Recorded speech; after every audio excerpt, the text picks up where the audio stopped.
آپ کو ایک بار پھر لیے چلتے ہیں پشاور، جہاں پر آرمی پبلک اسکول میں دورہ کرنا تھا تحریک انصاف کے چیئرمین عمران خان کا، لیکن ان کے دورے کے موقع پر وہاں پر بڑی تعداد میں شہیدوں کے لواحقین موجود تھے۔ سراپا احتجاج کے مناظر آپ اپنی ٹی وی سکرینز پر ملاحظہ کر سکتے ہیں۔ شہید بچوں کے والدین نے یہاں پر احتجاج کیا ہے، اپنے بچوں کے خون سے کسی کو سیاست نہیں چمکانے دیں گے، یہ کہنا ہے شہید بچوں کے والدین کا۔ ہماری نمائندہ شازیہ نثار سے خصوصی گفتگو کی ہے ایک شہید بچے احسان علی کی والدہ نے، ان کا کیا کہنا تھا آپ کو سنواتے ہیں۔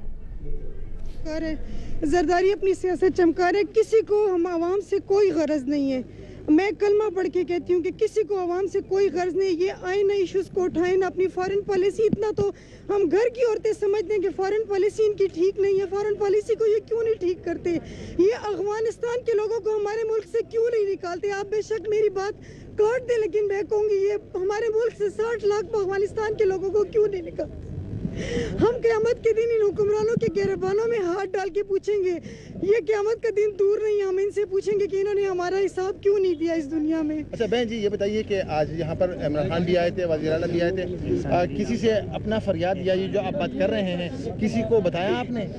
کیوں نہیں بتائیں؟ یہ دیکھ نہیں رہے میڈیا میں یہ کیا حال ہوا ہے، یہ کیا قیامت ہوئی ہے؟ 16 دسمبر کو ہم پہ کیا قیامت گزری ہے، ابھی تک پشاور سوگ میں ڈوبا ہوا ہے، کسی کا کوئی کام کرنے کو دل نہیں چاہ رہا۔ لوگوں کے 2-2 3-3 لال اس دنیا سے چلے گئے ہیں، ان کو خود احساس نہیں ہے کہ یہ کیا کر رہے ہیں، یہ صرف گاڑیوں میں آ کے گاڑیوں پہ چلے، ان کو تو زمین کا بھی نہیں پتا کہ زمین پہ چلنے والے کس طرح کے لوگ ہیں، کیونکہ یہ زمین پہ چلتے نہیں ہیں، یہ اے سی سے نکلتے نہیں ہیں، یہ ہیٹر سے نکلتے نہیں ہیں، 3 پیس سوٹ سے، اور یہ ان سے باہر نکلتے ہی نہیں ہیں۔ ان کو کیا پتا ہے کہ دنیا میں کیا چل رہے ہیں، ہم پہ کیا گزر رہی ہے۔ ابھی آئے تھے وہ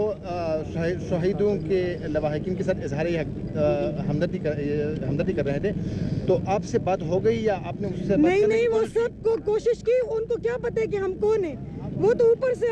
ہیلی کاپٹر سے آئے، گاڑیوں میں بیٹھ کے گاڑیوں میں چلے گئے، ان کو کیا پتا ہے ہم کون ہیں، ہمارے دل پہ کیا گزری، ہمیں کس نے تسلی دی ہے۔ ہمیں کچھ بھی نہیں چاہیے، ہمیں انصاف چاہیے، ہمیں انصاف چاہیے، ہماری اولاد کا انصاف کرے اور ہمیں اس کا انصاف دلائیں، ہمیں سارے دہشت گردوں کو ہمارے ملک سے نکال کے ہمیں دکھائیں، بس ہماری روح ٹھنڈی ہوگی، ہمارے دل پہ ٹھنڈ پڑے گی۔ میں آپ سے ہاتھ جوڑ کر ریکویسٹ کرتی ہوں کہ آپ قوم بالا تک یہ خبر پہنچائیں، یہ بات پہنچائیں کہ آپ ہمارے ملک سے ان افغانستان کے لوگوں کا خدا ان کو غرق کریں، ان کو صفایا کریں۔ یہ ہمیں یہاں بھی کھا رہے ہیں، یہ اپنے ملک پہ بھی بھیج رہے ہیں، یہ کیا چاہتے ہیں ہم سے؟ مہمان 1 دن 2 دن 30 سال کے مہمان کہیں ہم نے دنیا میں نہیں دیکھ، چاہے دہشت گرد مجھے شہید کر دے، لیکن میں اپنی یہ بات اس ویڈیو کے تھرو پہنچانا چاہتی ہوں کہ ہمارے ملک سے ان کو خاتمہ کریں، اور خدا کے لیے ہوش کے ناخن لیں۔ اس نواز شریف کو کہیں اپنے بچوں کو، اپنے پوتے پوتیوں کو پاکستان میں بلاؤ، ہمارے بچوں کے ساتھ اسکول میں داخل کراؤ، تاکہ تمہیں پتہ چلے کہ تم شہید احسان علی کی والدہ کی گفتگو آپ ملاحظہ کر رہے تھے۔ ان کا کہنا تھا کہ سیاستدانوں کو یہ نہیں معلوم ہوتا کہ سڑک کہاں سے شروع ہو رہی ہے،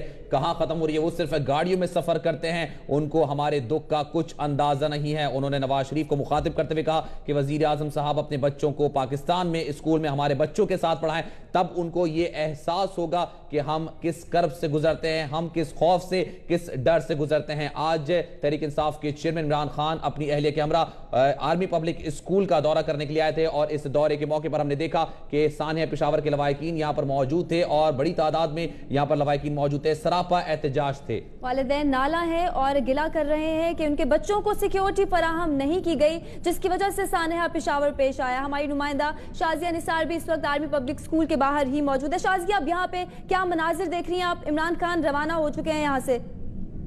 جی بالکل، عمران خان یہاں سے روانہ ہو چکے ہیں اور وہ سب سیکیورٹی حصار میں یہاں سے گئے ہیں، تاہم جو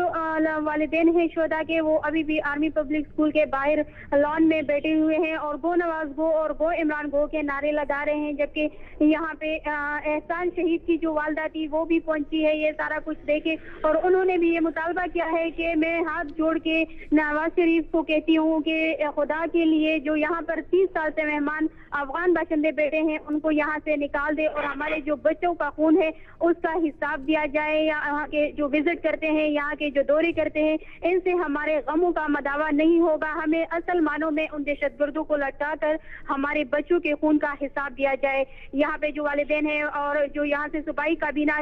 پروٹوکول گزرا ہے اس سے ایک شہید کے بھائی کا ہاتھ بھی زخمی ہوا ہے، اور انہوں نے بھی یہ کہا ہے کہ پولیس کو اگر اس علاقے کی سیکورٹی دے دی جاتی، اگر یہی سیکورٹی